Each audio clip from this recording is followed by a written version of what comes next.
What do you think of when you hear the initials VBS? Yeah, if maybe you grew up and you went to Vacation Bible School, and it just starts bringing back lots of memories. Maybe you didn't. That's okay. You're going to get a little dose today, okay? Because we're going to go there together. Vacation Bible School is a program that's created to be a creative, fun place for kids to learn about God, to build stronger relationships, and actually find their place in the redemption story. And so there are lots of great decorations, there are lots of great songs, there are always crafts, and they go, it's amazing how you can make a craft into something and be a reminder of a biblical principle. There's always snacks, okay, there's all these things together, and of course, the Bible story, and all of its high energy, and kids are, trying to reach out to not just the kids that you have, but to new kids, and with the purpose of sharing Jesus Christ and His story and His love for them. Now, as we start into summertime, it's officially June. Can you believe it? And we're going to start a series I'm calling Old School Classic Bible Stories. Now, if you know about old school really is a term or a definition that gives things high regard or respect. When you think of a classic car, when you think of old school music, or you think of, who's into board games. I mean, the classic board games. Well, this morning we're going to talk about one of the old school heroes of the Bible. Now, maybe you have remembered this story even from a long, long time ago. Why is it included? Because you'll find, and I'll find, as we take a look back at some of the things that people learned on their faith journey, they can encourage and help us out even today. This morning, we're going to take some time and look at Joshua. Joshua in the Battle of Jericho. Joshua was really one of the greatest military leaders of all time. He helped guide the nation of Israel into their promised land of God after wandering in the wilderness for 40 years, after being held in captivity as slave with no voice, no rights, no nothing, for 400 years. Now, it's important for us maybe to kind of step back and think of this, but think of all that was riding upon Joshua and his shoulders and his leadership, and it really begs us to ask the question, would Joshua lead the nation and himself to really lean into God's character? Would Joshua lead the nation to take God at His word? Would Joshua actually follow what God says down to the T and take God at His promises? Would Joshua remember both the national and individual mistakes of the past? Would Joshua go ahead and realize that God had him in that place at that time, in that season, for a reason, and for him to take his part in the biblical narrative of redemption? All these things are leaning on Joshua as he starts. Now, just to put things in a little bit better perspective, let's rewind back to the beginning. And maybe who remembers flannel graph? Okay, a little felt on that's classic stuff right there. If you didn't, it kind of looked like this. It was a little pre video and audio. Put a piece of felt on there. It's pretty exciting. And this is the 7 days of creation. Now, rewinding back to the beginning, God was already there. And He lived in perfect harmony and Spirit. And by His spoken word, time and all the universe came into existence. And on the sixth day, He created man and woman in His likeness. He gave them freedom to enjoy life, to live life, to walk with Him. And yet they chose some of their ways over God's ways and actually severed the relationship permanently with God because of sin. And they were pushed out of the garden, and the redemption story continues on. In fact, even a couple of generations down the line, Genesis 6:5 lets us know that things got so wicked that people's every inclination was unholy all of the time, and God said, that's enough, and I'm going to wipe this world clean. And we get to the story of Noah, and he finds a man after his own heart in Noah, and he saves some of the animals 2 by 2, and you're going, made up thing. This is real life. And God wiped the world clean, and He gave us a promise that He would not do that again through water. A couple of generations later, He found Abraham and Sarah, and He was going to birth a nation through them. In fact, he told Abraham, after he found that Abraham's heart was fully devoted and followed after him, even when he said, I want you to go to this place, and I'm not going to tell you how far or how quickly. He just said, I want you to follow me, and Abraham did. And so God used Abraham to start a nation and to bless not just Abraham and his extended family, but actually be the seed through which He would send the Savior of the world to redeem all mankind through the death, burial, and resurrection of Jesus Christ. So this is paramount. And through that seed, even in his elderly age, he had Isaac, and yet God asked him to lay Isaac down. And Abraham trusted God, and God provided a redeemer in mirror of things to come. And so Abraham and Sarah had Isaac. Isaac and Rebekah had Jacob and Esau. And Jacob had 12 sons. 12 sons that would become not just a musical, but would actually become the nation of Israel. And through this nation, God would save these people and would lead them to place. And there was a severe famine in the nation. And so God sent them to Egypt. And in Egypt, they prospered and multiplied so much that the Egyptians said, you know what, if we don't take over these folks, they're going to do us in. And so they put the nation, the Hebrew nation, in captivity, and they were slaves. And yet they kept growing and prospering. 400 years. Think of that. How old is the United States of America? For 400 years, this nation was in captivity. And then God said in His divine plan, I'm going to send someone to deliver them. And his name was Moses. And so he delivered the people through a series of 10 plagues. He delivered the people through Moses. And you're going, like, God's up to some big stuff, isn't He? He delivered the nation of Israel, sent them out with plunder, and through the Red Sea, He gave them the 10 commandments, and He got them on the border of this promised land that He gave to Abraham hundreds of years earlier. He said, I'm going to bless you, and I'm going to give you a land to rest. It was at that time also that Joshua comes on scene. Now we're into the character. That Joshua comes on scene. Joshua was one of the 12 spies representing each of the 12 tribes of Israel that was sent over into the promised land to just kind of take notes.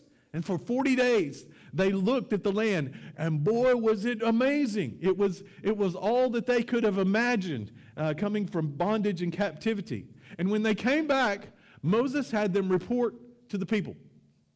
2, Joshua and Caleb said, it is amazing, and God's brought us to this point. He can do it again. 10 said, it's amazing, and they're big, and they're going to kill us. Who did everybody listen to? The majority. And God brought punishment upon the nation by killing the 10 and their families, and sent the entire generation wandering in the desert for 40 years. So for 40 years, while an entire generation of those that were above 20, except for Joshua and Caleb because they were faithful unto the Lord, died off. And so we come to this point that God has said, okay, it's time now. It's time to go get your promised land. Now remember, they had been at that spot before, and it didn't go so well. And so now it's on Joshua's shoulders, okay? Are we going to do something different? Are we going to do what God said? How would Joshua and the nation respond? Now we're kind of into the story of things. In Joshua chapter 6, it says, "Now Jericho was shut up inside and outside because of the people of Israel. None went out and none came in. And the Lord said to Joshua," now, I love this. This is capital L-O-R-D. It's Yahweh who speaks things into existence and yet wants to have a personal relationship with you. That's who we're talking about. The Lord said to Joshua, not, "I'm going to give you," not, "I might give you," not, "if you work really hard, I'm going to give you." I have given you. I have given you Jericho into your hand with its king and its mighty men of valor. Now, Joshua must have been just going, really? What they walked up to, excavations let us know, was about 11-foot retaining wall that was 14 feet wide. On top of the retaining wall was another 20-foot straight up brick wall. Behind the brick wall was a berm, and then there was another wall. At places, if you were standing at the bottom, it would seem that the wall looked 70 feet tall. They had just finished the harvest. They had a water supply. They could have lived within the city for years. It was an impenetrable fortress. And God says, all right, I want you to start here. Yeah, I mean, what could they do? And yet, he's just trying to get their attention for a second. See, sometimes we see a lot, but I think maybe this word, he was trying to get our attention and go, I want you to look at things deeper than just the surface. I want you to look at things different than just the circumstance. I want you to see beyond just what you feel. Because can you imagine going, you got to go over that right there, and you don't have anything, but good luck. Can you imagine? And so God just needed to go, hey, hello. I want you to see something. I've already given it. And you and I would go back and go, yeah, but how and why and different things. And we must come back to that this is God who spoke all things into existence. And sometimes we just need to trust when we don't know how. Now, in Bible school, they would stop right now, and they would sing a little song. My God is so big, so strong, and so mighty. There's nothing my God cannot do. Oh, you got to come on. My God is so big, so strong, and so mighty. There's nothing my God cannot do.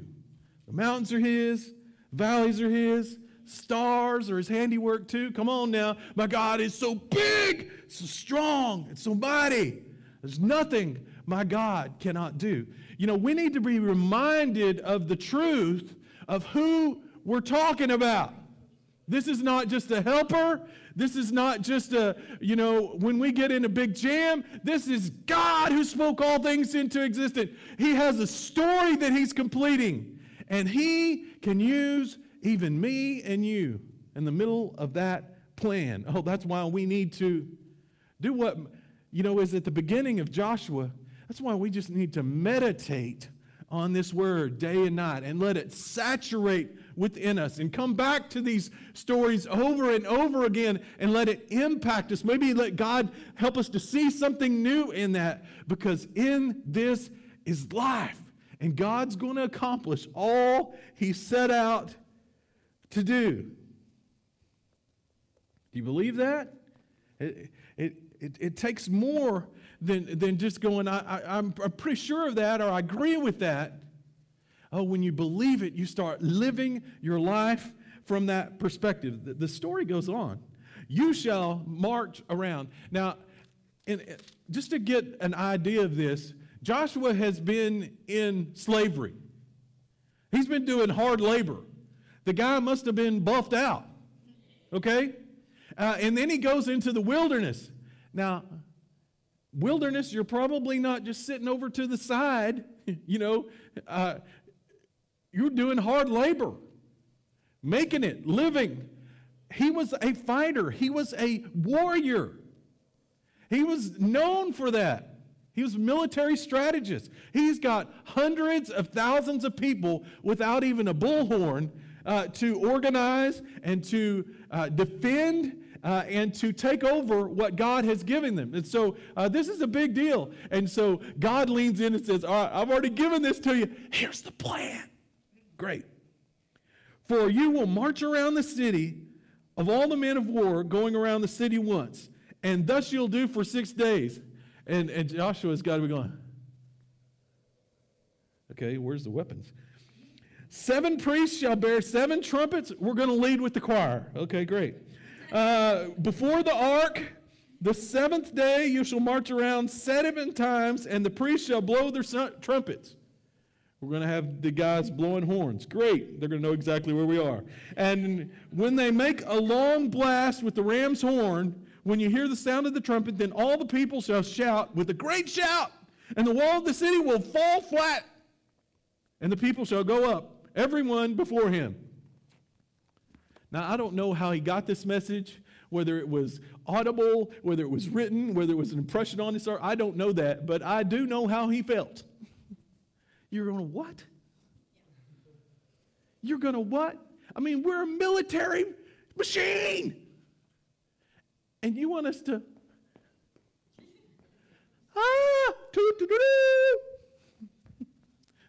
and it's going to fall? Really? That's your plan? I mean, come on, God. You divided the Red Sea in half. That was great. Let's do something. I mean, come on. And yet, okay, all right, I got it. I've got to go to all of my sub-generals. Got a message from the Lord. Here's the plan. We're going to march. And we're going to have the guys play the horns. We're going to have the choir and the priests. And we're going to do this for 7 days. And then everything is going to fall down and we're going to go up and take them. After what he went through, I can more imagine it like this. I've been there. I was there when God said go up. And we did. And people listened to the wrong voice, and it ended in their destruction. I'm never doing that again. It cost lives. It cost families. It cost generations. It cost us wandering around for 40 years. And so I don't care what God says or how he says it. We're going to do it down to the T. If he tells us to bear crawl, if he tells us to walk away, whatever and however, we're going to do that. Do you agree? And every one of the generals would have said, as you say, tell us what the Lord said. Doesn't make sense. Doesn't have to. Our God is so big, so strong, and so mighty. There's nothing our God cannot do. And he's promised us. And for 400 years we've been waiting for this. And you and I are about to walk into the promise that he made for generations. His word is true. Here's what he's asking us to do. It's going to be easy. We're going to get up. We're going to put the ark in the front. We're going to worship. And we're going to trust God to do what he says.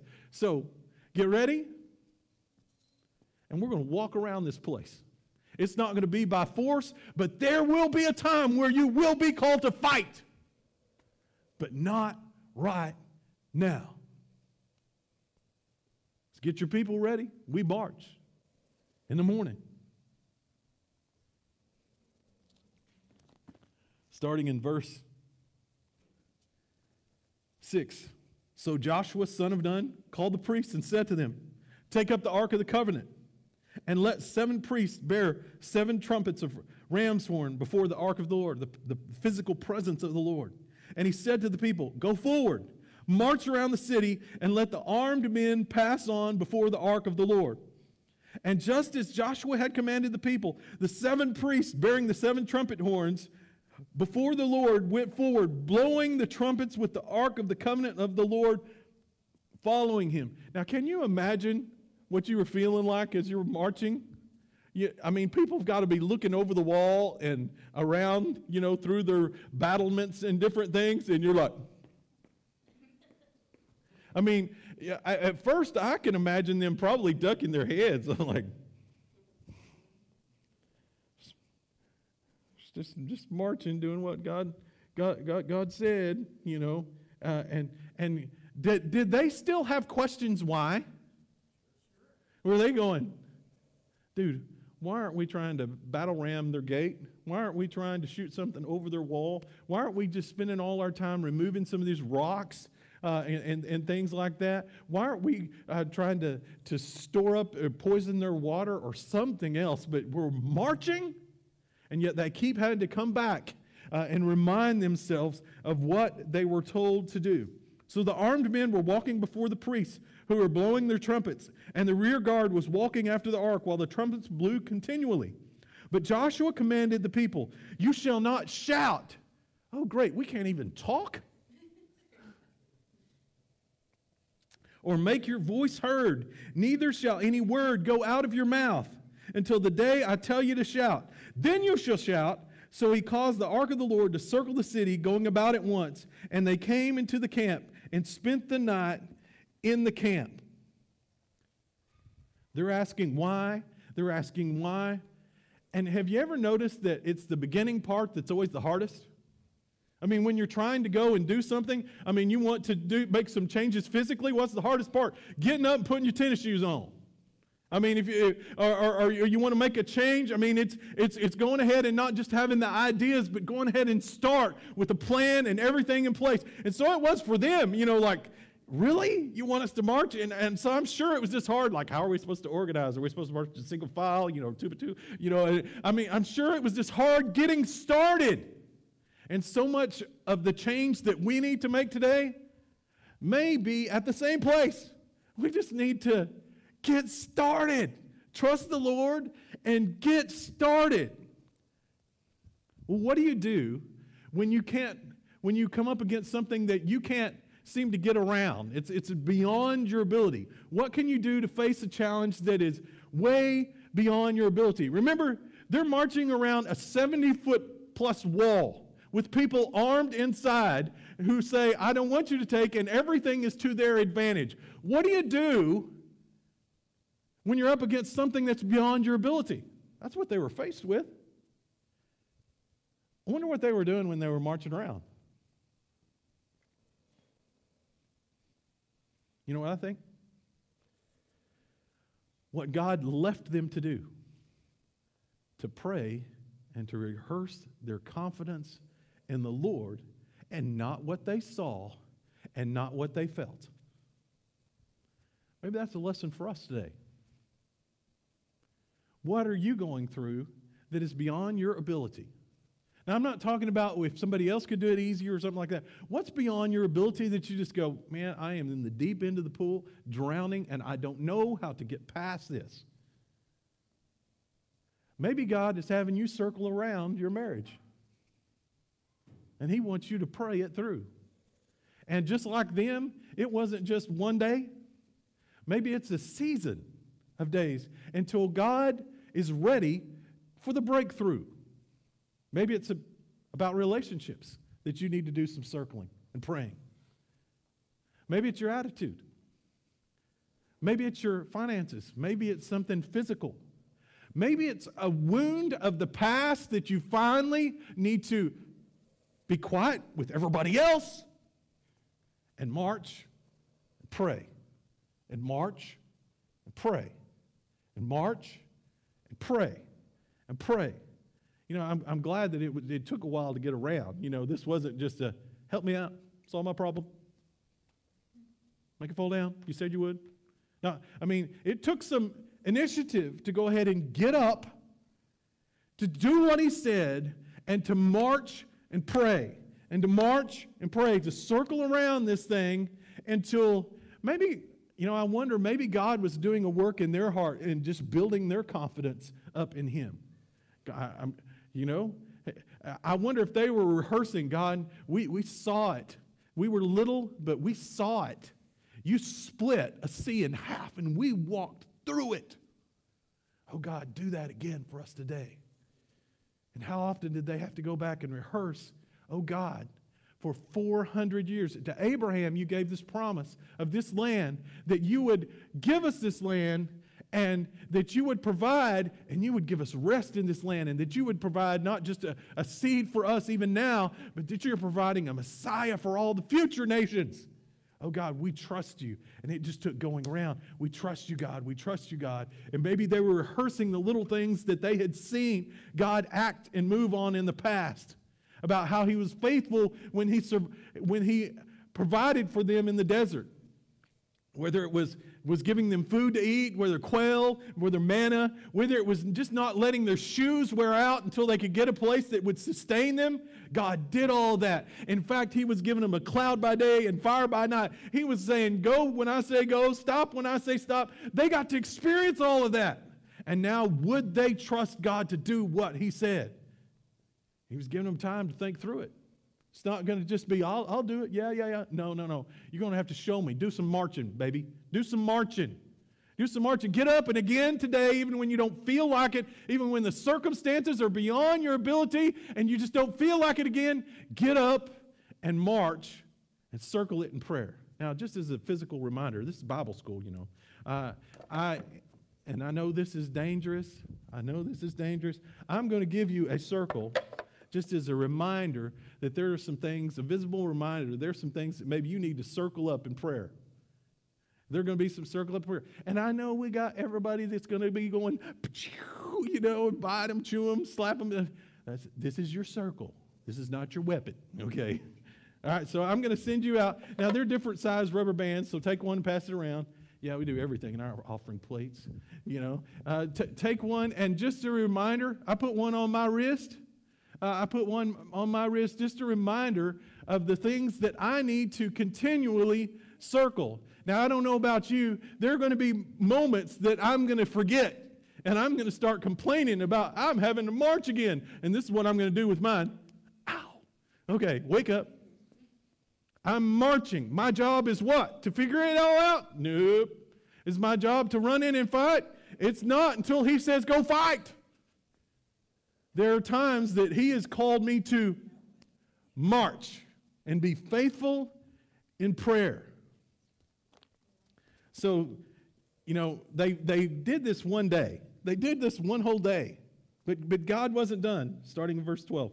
Then Joshua arose early in the morning, and the priests took up the ark of the Lord. And the 7 priests, bearing the 7 trumpets of the ram's horn before the ark of the Lord, walked on. And they blew the trumpets continually. It's worship time again. And the armed men were walking before the Lord. I wonder if the worship was just a reminder to keep your heart on the Lord. Maybe it reminded of some song. Maybe it reminded of some tune. The fact that they had God's physical presence before them in holiness and majesty.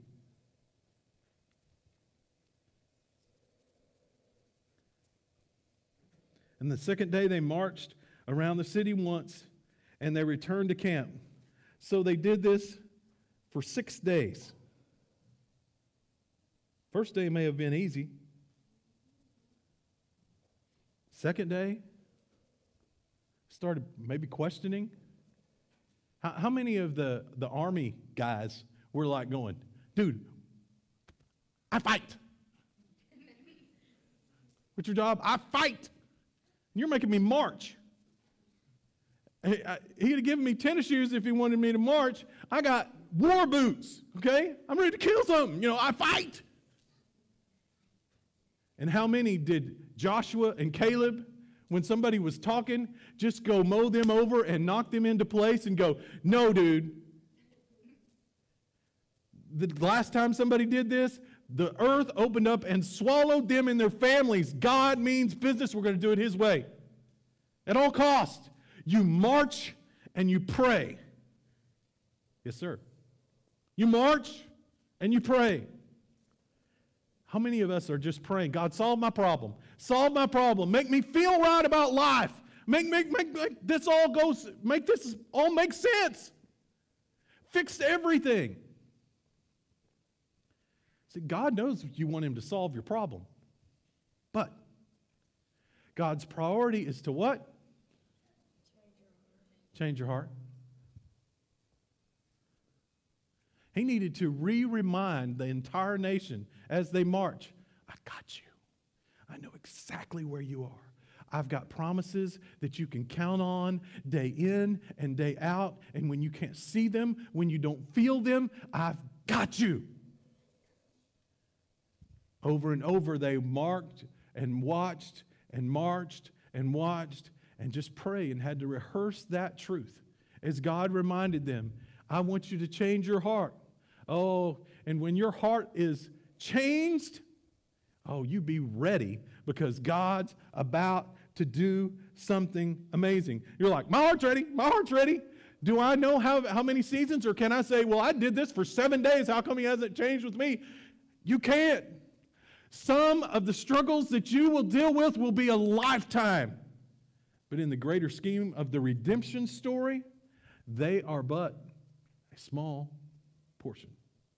Why does God make it short seasons for some things and long seasons for other? I do not know. He does, and I can rely on his confidently and trust in him confidently that it's for a reason that's greater than I can see or understand, and it's for his greater good purpose. And he's going to use that if it's a long extended season. He's going to use that for something big at some point. So what do I need to be doing? Worrying about when, how, understanding? March, pray. Keep circling it in prayer. Keep circling it in prayer. Keep circling it in prayer. And there will be a time that the trumpet blows and he says, go in. Go in. Verse 15. On the seventh day, woohoo! He said it was going to be 7. On the seventh day, they rose up early, and at the dawn of the day marched around the city in the same manner 7 times. It was only on that day that they marched around the city 7 times. And at the 7th time, when the priest had blown the trumpets, Joshua said to the people, shout! And I hear a VeggieTales thing, maybe you do too. For the Lord has given you Jericho! Down in verse 20, the people shouted, and the trumpets were blown. As soon as the people heard the sound of the trumpet, the people shouted a great shout, and the wall fell down flat, so that the people went up into the city, every man straight before him, and they captured the city. Now, was it their voices that made all the difference? No.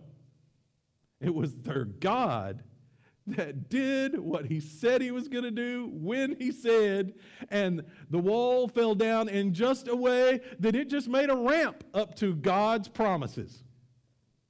It's not us. He didn't need them. He could have swallowed all of the walls. He could have swallowed all the people. But it was in his great providence that they pray circles around the things that were hard for them, and at the proper time, he opened the door. He opened the door. Reminds me of one final Bible school song. I mean, you would think you would sing it with this. Joshua fought the battle of Jericho. Jericho, Jericho. Joshua fought the battle of Jericho, and the walls came a-tumbling down. Now, with that, it sounds like that was easy, doesn't it? You're like, really? If that's the strategy, I could do that. You know, pray a couple of days, boom, God does his thing, and then we can move on. Let me tell you, it was not easy. Remember, it was 400 years. There were 40 years of wandering after that. And so this was not a momentary thing. This took, at times, generations. How easy it is for us to look and see the ease of how somebody is getting past some horrendous, thing that they're and going, man, that looks easy. That's not your place to look. Your place to look is the King of Kings and the Lord of Lords. And right now, until he tells you to do something different, your call and duty is to march, to circle it in prayer. And at your appointed time, That's when he makes the breakthrough. Not someone else's appointed time, not in their way. He, in his way. The battle was not easy. So where does this leave us? As you think about the things that are going on in your heart and life, maybe that's a message for you. Let go. Let God. Imagine this. What did it feel like taking God at his word in doing everything that he had done in the past? Oh, wouldn't that have felt good? You're going like, no, in the past I messed up. In the past the nation messed up. In the past they responded wrong. But this time I took you at your word. And yes! What would it have felt like to, on that seventh day, continue marching around and just with the growing holy expectancy, and you're like, rah, shout, and God does something amazing, and it's not the vibrations of your voice, it's the magnitude of Almighty God speaking something into existence. What would that feel like? What would it feel like to trust God with your future? God, you know everything you've promised. You know what I'm going through. You know all that's within me. And they were forced to go, all right, do you trust me? Today, I want you to march. But there came a time when the ram's horn blew and they shouted for the Lord, and the Lord made a ramp for them, and they had to go up and fight. And as they did, God gave them victory. What would that feel like? Man, that would feel like when you laid your head down on the bed, couldn't you just imagine yourself going, yes, what a great day, God, you rock. God, this will be so wrong. I mean, you would just echo those things, and it would change how you live and why you live and how you get up in the morning. But let me ask you this. What if they had rebelled? What if they just went, no, let's not even attack this city. Let's do a different thing. What would have happened? Well, the same thing that did happen to the nation years earlier. God would have punished them for their disobedience, and they wouldn't have been in on God's story for the redemption of the future. Comes down to this. Because Joshua did what God told him to do. He grew in a faith and a trust of God. He grew in a faith and a trust for God's word. He built stronger relationships and connections. And he played his part in God's redemption story. Maybe this word is for you. At the end of Joshua's life, most of us may have the Joshua 24:15 about, as for me and my house, I will serve the Lord. He also said this with confidence. Would you read it with me? Not one word of all the good promises that the Lord had made to the house of Israel had failed. All came to pass. Maybe you need to hear that and be reminded of that good truth this morning. God's still on the throne. He's up to something big, and he wants to use you and I if our heart is surrendered to him. What can you be doing in the meantime? Circle those things that you can't get by in prayer. Let's pray together. God, thank you so much for your love for us. Thank you for this beautiful story and just reminder of maybe even times before when we were in Bible school and learning simpler things. And yet these truths still radiate through the pages of the Bible today and impact us today. Oh God, would you remind us of how these simple stories can transform us from the inside and out. God, would you do a work in us like you did in Joshua's time? Would you help us to address those things that seem insurmountable and beyond our ability or our desires or our passions or all of our resources? Would you help us to march around those things until they are defeated for your glory? Oh God, help us to know you in that way. Help us to lean into you that way. Help us to have the faith to trust you, that you will fulfill all your promises, that you will redeem the past, that you can help us to live fully in the present, and that we can trust you with our future. Oh God, we just say thank you. We want to be a part of your redemption story too in our day. It's in Jesus' name that we agree. Amen.